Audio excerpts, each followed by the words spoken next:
आने पर हमको बड़ी शांति मिलती है।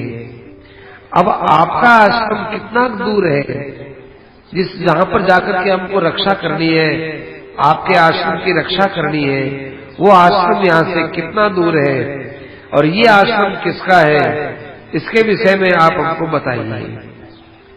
तो विश्वामित्र जी कहने लगे, राम यही वो आश्रम है, यही वो सिद्ध आश्रम है, यहीं पर तुमको रहना है, यहीं पर हम लोग रहते हैं और यहाँ पर रह करके तुमको यज्ञ की रक्षा करनी है।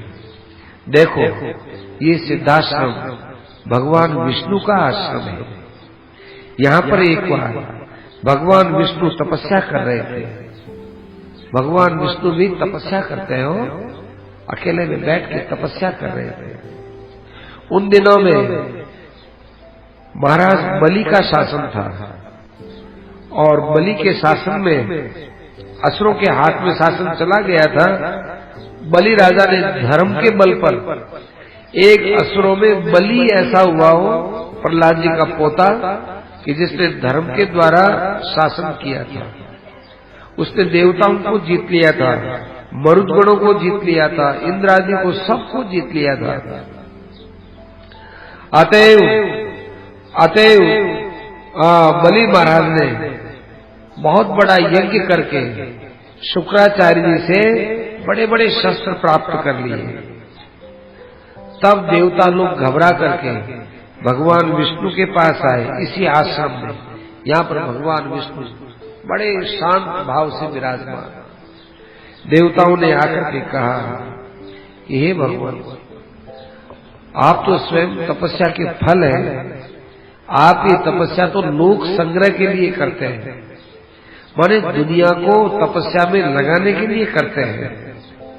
लेकिन इधर तो महाराज बलि है, वो यज्ञ आदि के द्वारा बहुत बड़ी शक्ति प्राप्त कर चुके हैं।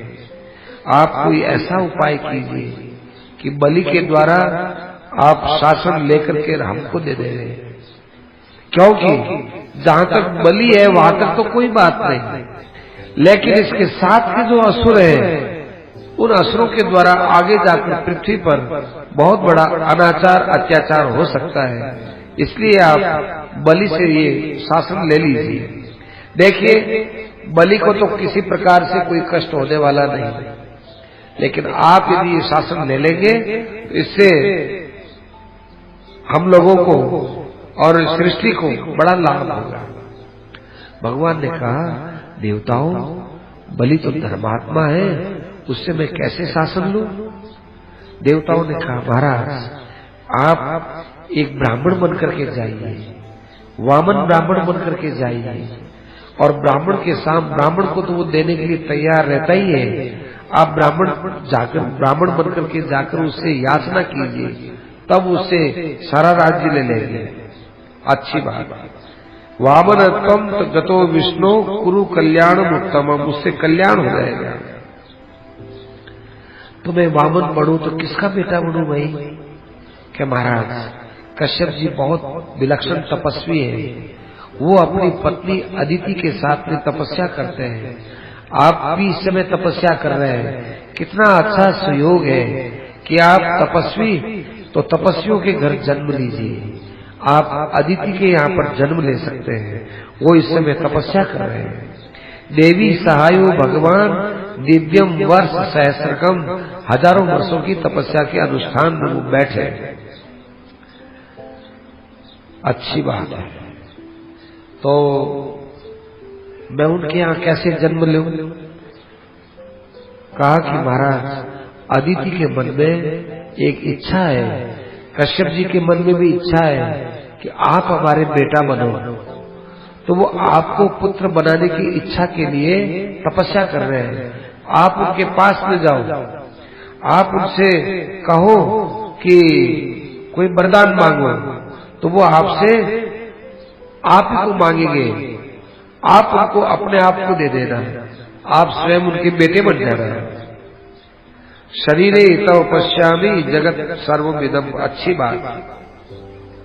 भगवान ने देवताओं की बात मान ली और अब भगवान अदिति और कश्यप जी के सामने प्रकट हो गए। तो प्रकट हुए तो भाई उस समय में अदिति ने हाथ जोड़ करके, कश्यप जी ने हाथ जोड़ करके बड़ी भगवान से प्रार्थना की।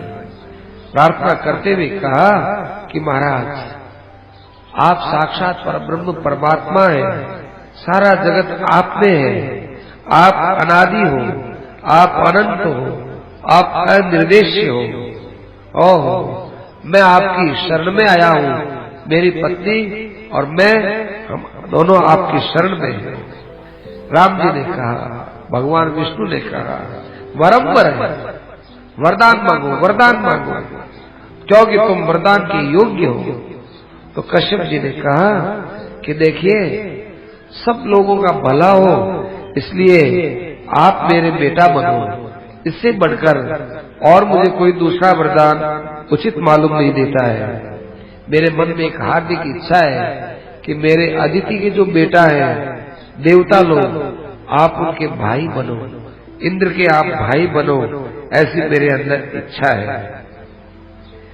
तो फिर भगवान विष्णु कहा कि अच्छी बात है।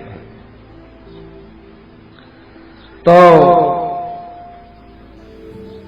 वही भगवान विष्णु आगे जाकर के और उनके यहाँ पर पुत्र हुए थे। तो ये सिद्धाश्रम है, यहाँ पर कोई भी विचार होता है वो सिद्ध होकर के ही रहता है, क्योंकि भगवान विष्णु ने यहाँ तप किया और तप करने के बाद यहीं पर उन्होंने विचार बनाया, वो विचार वामन रूप से सिद्ध हो गया था। और उसके बाद तो तुमको मालूम ही है कि वो छोटे से बालक बन करके गए थे, वहां पर 3 पैर की उन्होंने भिक्षा मांगी थी, फिर उन्होंने संपूर्ण त्रिलोकी को अपने में आक्रांत कर लिया था और सारा राज्य लेकर उन्होंने देवताओं को दे दिया था। ऐसा ये सुंदर सिद्धाश्रम है, हम सिद्धाश्रम में आ गए हैं। अब यहाँ किसी प्रकार से हम लोग जो है कष्ट नहीं पाएंगे, क्योंकि तुम्हारे पास सब शस्त्र विद्या आ गई है और तुम मारीच और सुबाहु से हमारी रक्षा करोगे। ऐसी वो बातें करते करते आश्रम में आए। बड़ा सुंदर आश्रम था, चिड़िया चह चह कर रही थी, पक्षियों का बड़ा सुंदर कलरव हो रहा था और वहां पर तलैया, बहुत सुंदर तलैया, मीठा जल, शांत वातावरण, वनस्पति बड़ी प्रसन्न। सिद्धाश्रम में और भी ऋषि मुनि थे। उन्होंने देखा कि विश्वामित्र जी आ गए, विश्वामित्र जी आ गए, तो सब दौड़े दौड़े आए और उन्होंने विश्वामित्र जी का स्वागत किया और दोनों राजकुमारों को आशीर्वाद दिया। और उसके बाद सब ऋषि मुनि उनको अंदर ले गए, जाकर के कुटिया में बैठ गए और वहां पर आराम किए। अब उसके बाद भगवान ने कहा, गुरुदेव, समय तो यही बीत जाएगा, आप अब यज्ञ की दीक्षा ले लीजिए और अब आपको जो कार्य करना है उस कार्य को अब आप आगे बढ़ाइए। आज ही आप दीक्षा ले लीजिए, यज्ञ की दीक्षा लेकर के और आप अपने यज्ञ को पूरा करवाइए। हम लोग आपकी यज्ञ की रक्षा के लिए तैयार हैं और ये सिद्धाश्रम को अब सिद्ध ही बना देना है। विश्वामित्र जी बहुत आनंदित हुए और वे अपने कुटिया में जाकर यज्ञ की दीक्षा के लिए जैसा उनको मंत्र बोलना था, ध्यानस्थ होकर के वे मंत्र बोले। फिर उन्होंने जल स्पर्श किया और यज्ञ को उन्होंने चालू करने के लिए आदेश दे दिया। अब विश्वामित्र जी मौन हो गए। दोनों राजकुमार चारों तरफ रक्षा कर रहे हो सिद्धाश्रम में कि भाई अब कोई बाधा न आ जाए।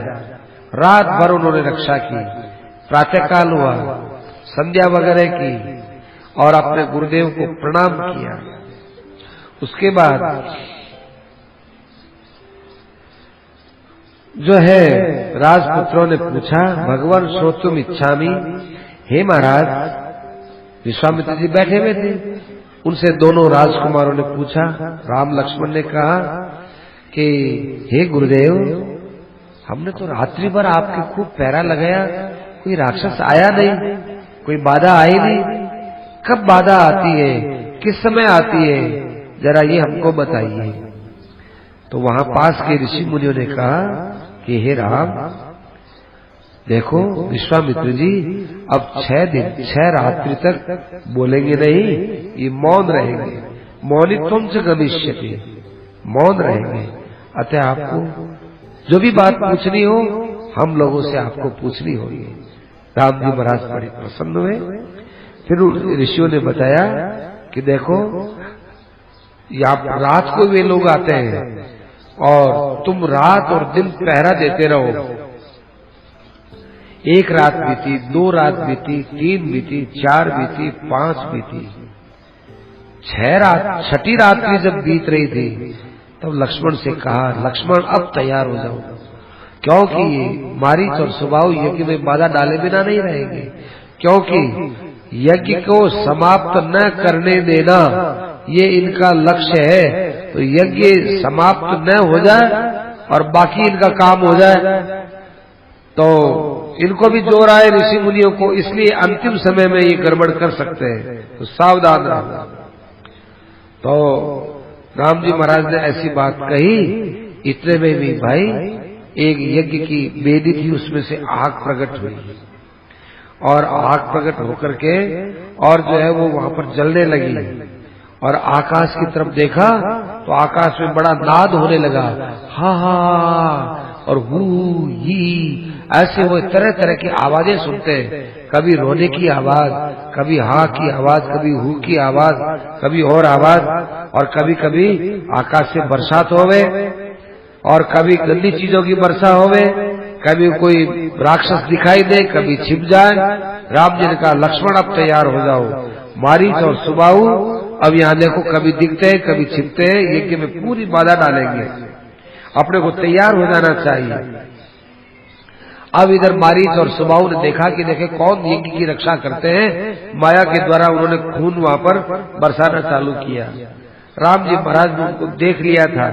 अतएव राम जी महाराज ने मन में विचार किया और लक्ष्मण से कहा कि लक्ष्मण देखो ये राक्षस, अब इनको मानवास्त्र से मैं घायल करता हूँ, इनको मारूंगा तो नहीं लेकिन एक बार निवृत्त कर देता हूँ। तो करिष्यामि न संदेहो नोत्सहे हन्तुमीत विशान, मन में आती इनको मारने से क्या होगा, मारे नहीं, इनको पाप कर्म से निवृत्त करें। अतः उन्होंने राम जी महाराज ने एक मानवास्त्र लिया और मानवास्त्र लेकर के और मारीच की छाती में वो बाण लगाया। उस बाण से वो गुलेटी खाते खाते खाते आकाश में चिल्लाते चिल्लाते चिल्लाते 400 कोस की दूरी पर समुद्र के किनारे पहुंच गया और वहां जाकर के वो पड़ गया। वहां जाकर विचेतनम विघूर्णंतम, एकदम बेहोश हो गया और यूं वो छटपटाने लगा, कोई वहां सुनने वाला नहीं और उसके छाती में बाण बहुत पीड़ा दे रहा था, लेकिन वो वहां से तो भाग ही गया। राम जी महाराज ने कहा, देखो लक्ष्मण, ये एक काम मानवास्त्र से मैंने कर दिया है, परंतु इस मानवास्त्र से प्राणी मरता नहीं है। तो मैंने मारीच को मारा नहीं है, लेकिन और जितने राक्षस हैं ये सब मारने योग्य मालूम देते हैं, इनको अभी मारते हैं। ऐसा कहकर के भगवान ने एक अस्त्र लिया, आग्नेयास्त्र लेकर के और बाण जोर से छोड़ा, सुबाहु की छाती में लगा और वहां जाकर उसने अग्नि पैदा कर दी और वो वहीं पर जल करके राख हो गया। अब बताओ, बिना किसी दाह संस्कार के उसका दाह हो गया और वह वहीं पर मर गया। सब ऋषि मुनि बड़े आनंदित हो गए। साथ के राक्षस से कई भाग गए, एक को मार दिया और सब प्रकार से वो यज्ञ संपन्न हो गया। विश्वामित्र जी महाराज बड़े खुश हो गए और जब उनका पूरा यज्ञ पूरा हो गया तब उन्होंने मौन खोल करके और उन्होंने दोनों राम और लक्ष्मण को अपने छाती से लगाते हुए कहा कि देखो बेटा राम, हम बहुत दिनों से यहाँ सिद्धाश्रम में आकर यज्ञ करना चाहते थे और हमारा इस सिद्धाश्रम से कोई लेना देना नहीं, हमने यहाँ पर अब यज्ञ पूरा कर लिया और इस यज्ञ के अंदर तुमने हमारी बड़ी सहायता की, बड़ी अच्छी बात है, अब अपना काम पूरा हो गया। ये बात रात भर उनकी होती रही। अब भाई ठीक है, काम तो पूरा हो गया, कल अपने अयोध्या चलेंगे। प्रातःकाल हुआ, विश्वामित्र जी महाराज और ऋषि मुनि सब बड़े प्रसन्न हुए और फिर भाई विश्वामित्र जी महाराज बैठे हुए थे, ऋषि मुनि बैठे हुए थे, तो दोनों ने जाकर प्रणाम किया और प्रणाम करके और कहा कि महाराज अब और आगे हमारे लिए क्या आज्ञा है, अब आप हमें जो आज्ञा दें वो काम करने के लिए हम तैयार हैं, क्या आज्ञा है आपकी। तब वो और ऋषि मुनि बैठे हुए, तो उनका विश्वामित्र जी इनको वापस अयोध्या क्यों भेजे, अपना काम हो गया, अयोध्या नहीं भेजे, एक इन लोगों को बतावे तो सही। एक धनुष पड़ा हुआ जनक जी के यहाँ पर, वो धनुष इनको भी बताना चाहिए। हाँ हाँ हाँ, विश्वामित्र जी ने कहा, रे तुमको जब हमने इतने धनुष विद्या की शिक्षा दी है, तो एक जनक जी के वहां पर धनुष पड़ा हुआ है, और वो जनक जी के यहाँ धनुष है, तो वहां एक बहुत बड़ा यज्ञ हो रहा है अभी, उस यज्ञ में अपने लोग चलो और जनक से प्रार्थना करेंगे कि भाई तुम्हारे कोठार में जो वो धनुष पड़ा हुआ है, वो धनुष इनको भी दिखा दो, तो तुम भी धनुष देख लेना। देखो वो धनुष बड़ा विचित्र है, अप्रमेय बलम घोरम मखे परम भास्वरम। क्या बताएं, उस धनुष को कोई उठा भी नहीं सकता है, उसके ऊपर प्रत्यंचा चढ़ाना तो देवताओं के लिए बड़ा मुश्किल है, गंधर्वों के लिए मुश्किल है, असुरों के लिए मुश्किल है, राक्षसों के लिए मुश्किल है, तो फिर मनुष्य तो बेचारे चढ़ा भी क्या सकते हैं। तो भाई जो है तुम कम से कम देख तो आओ, एक देखने लायक चीज है। और वहां यज्ञ हो रहा है, जा तो अपन यज्ञ में रहे और वहां यज्ञ में जाकर के धनुष को भी देख लेंगे। और देखो एक बलवान पुरुष के द्वारा यदि वो ये धनुष नहीं देखा गया तो काम अधूरा रह जाएगा। कि बहुत अच्छी बात है, राम जी महाराज ने स्वीकार कर लिया और वहां से वे सिद्धाश्रम से रवाना हुए। रवाना होते होते विश्वामित्र जी महाराज ने कहा, स्वस्ति वोस्तु गमिष्यामि सिद्धाश्रमादम। देखो इस सिद्धाश्रम से हम जा रहे हैं, इस सिद्धाश्रम में हमने तपस्या की, यहाँ हमने यज्ञ किया, वो सब हमारा फलीभूत हो गया, इसलिए मैं यहाँ सबको कल्याण का आशीर्वाद देता हूँ। और अब मैं यहाँ से फिर हिमालय की ओर जाऊंगा, वहां जाकर शेष जीवन में तपस्या करूंगा। विश्वामित्र जी महाराज इतना कहकर के वहां से रवाना हो गए और साथ साथ में कई बैलगाड़ियां भी विश्वामित्र जी के साथ में थी।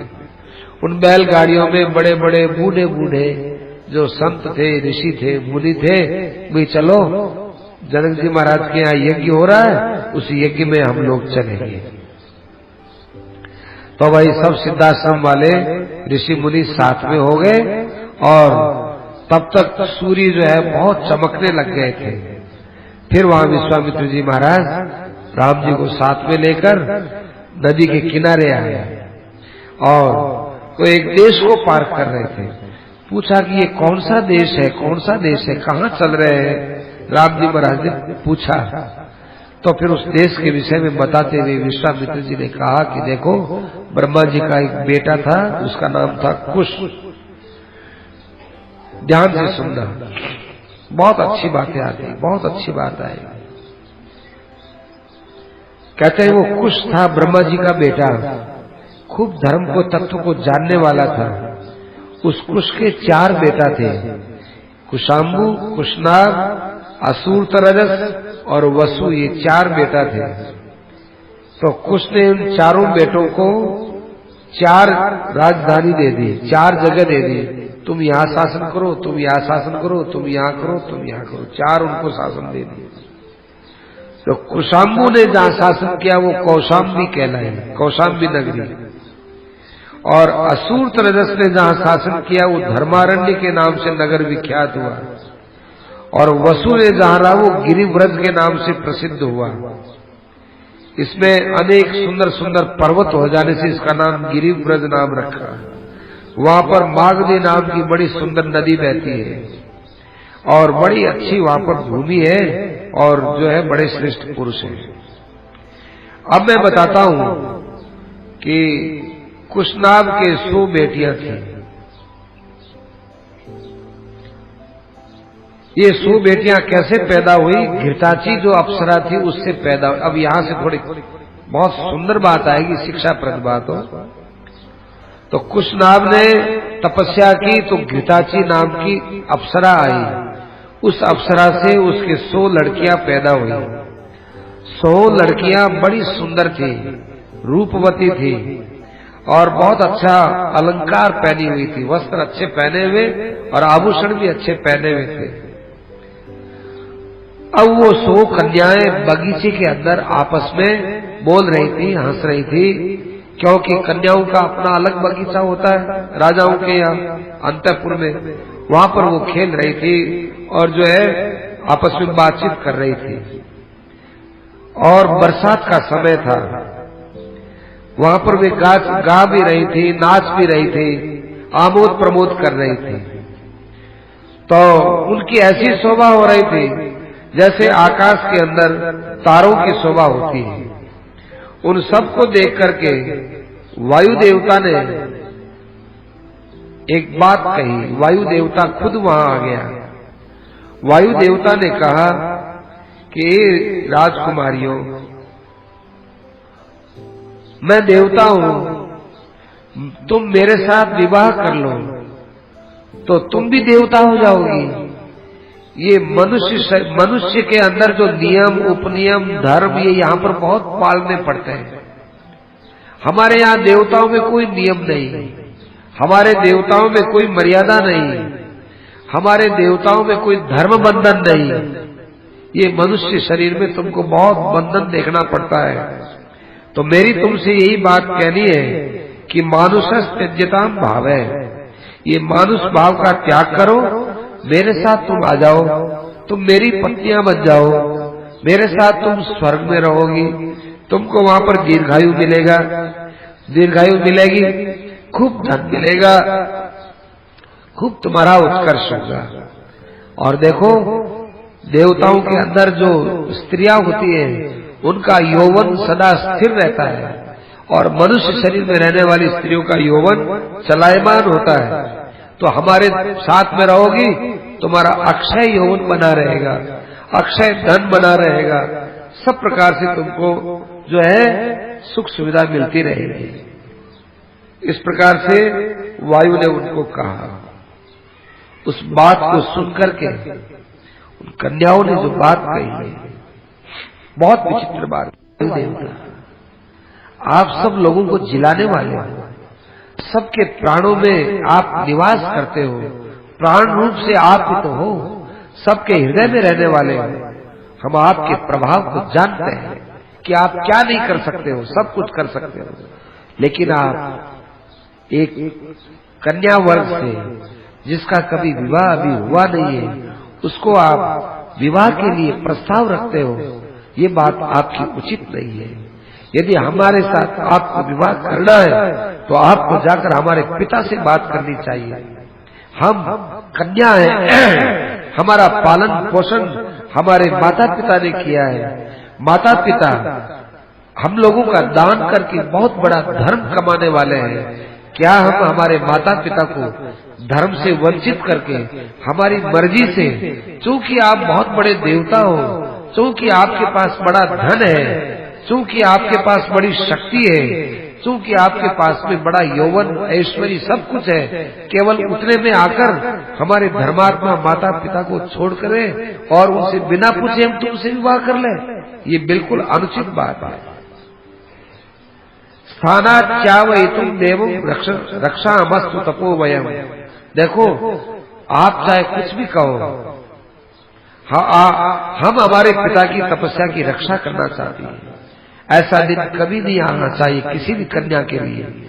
माभूत सकालो दुर्मेध पितरम सत्यवादिनम, कि जब पिता स्वयं कन्या दान देवे और पिता ये सोचे कि मैंने बहुत बड़े धर्म का पालन किया, वो दिन तो आना चाहिए। पर ये दिन नहीं आना चाहिए कि पिता को तो वो मौका ही न मिले और कन्या अपने आप ही किसी पति का वर्ण कर ले।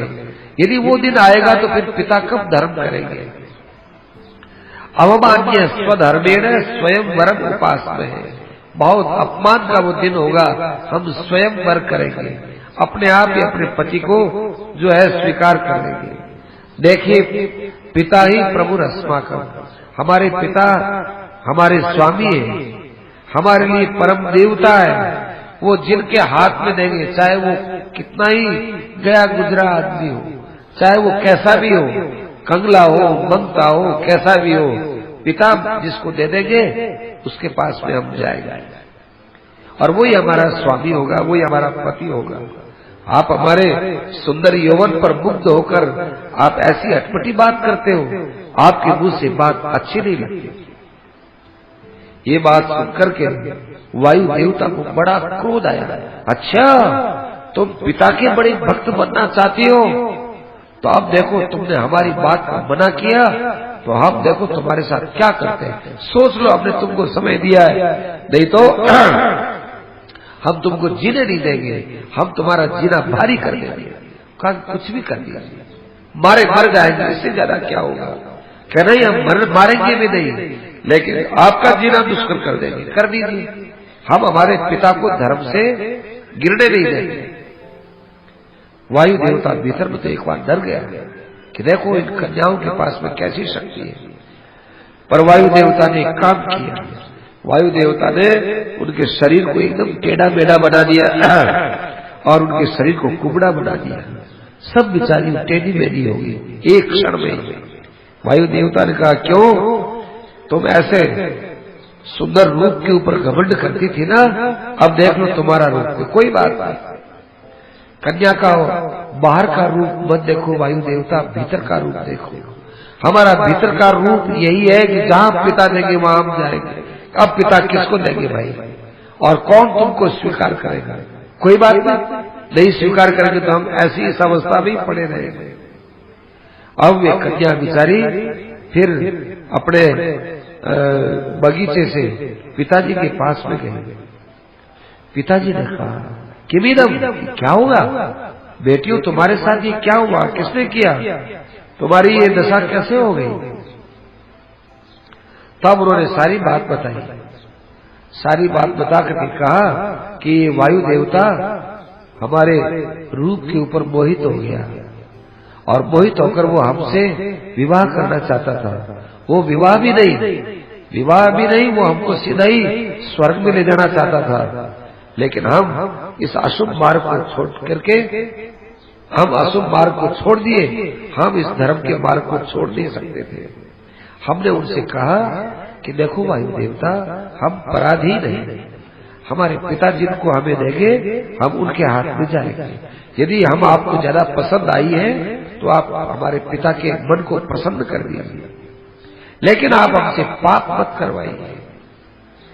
लेकिन वो वायु देवता माने नहीं और उन्होंने हमारे साथ में ऐसा बर्ताव कर दिया और हमको टेढ़ा मेढ़ा बना दिया।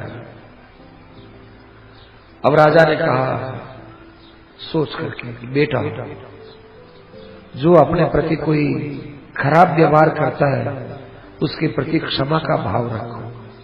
क्षमा का शस्त्र कब काम आएगा, तुम क्षमा कर देना, नहीं तो तुम्हारी जैसी धर्म के अंदर रहने वाली कन्याओं का शाप बहुत भयंकर होगा। तुम अपने मन से भी वायु को शाप मत देना। क्षांतम क्षमावताम पुत्र्य है, मनुष्य की यही पहचान होती है कि वे कोई गलत काम कर दिया हमारे साथ, फिर उसका प्रतिशोध लेना, उसका बदला लेना। नहीं, ये प्रतिशोध की भावना राक्षसों में होती है, ये हमारा धर्म नहीं है।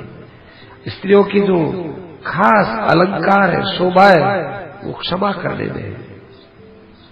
और पुरुष की भी इसी बात में शोभा है। पुरुष का और स्त्री का सौंदर्य ये बलमूत्र के शरीर का सौंदर्य नहीं होता, उसके गुणों का सौंदर्य असली सौंदर्य होता है। और सब गुणों में क्षमा रूप गुण है, सबसे ऊंचा गुण है। क्षमा दानम, क्षमा सत्यम, क्षमा यज्ञाश्च पुत्रिका। बेटा सबसे बड़ा दान क्या है, क्षमा कर देना। सबसे बड़ा सत्य क्या है, क्षमा करना।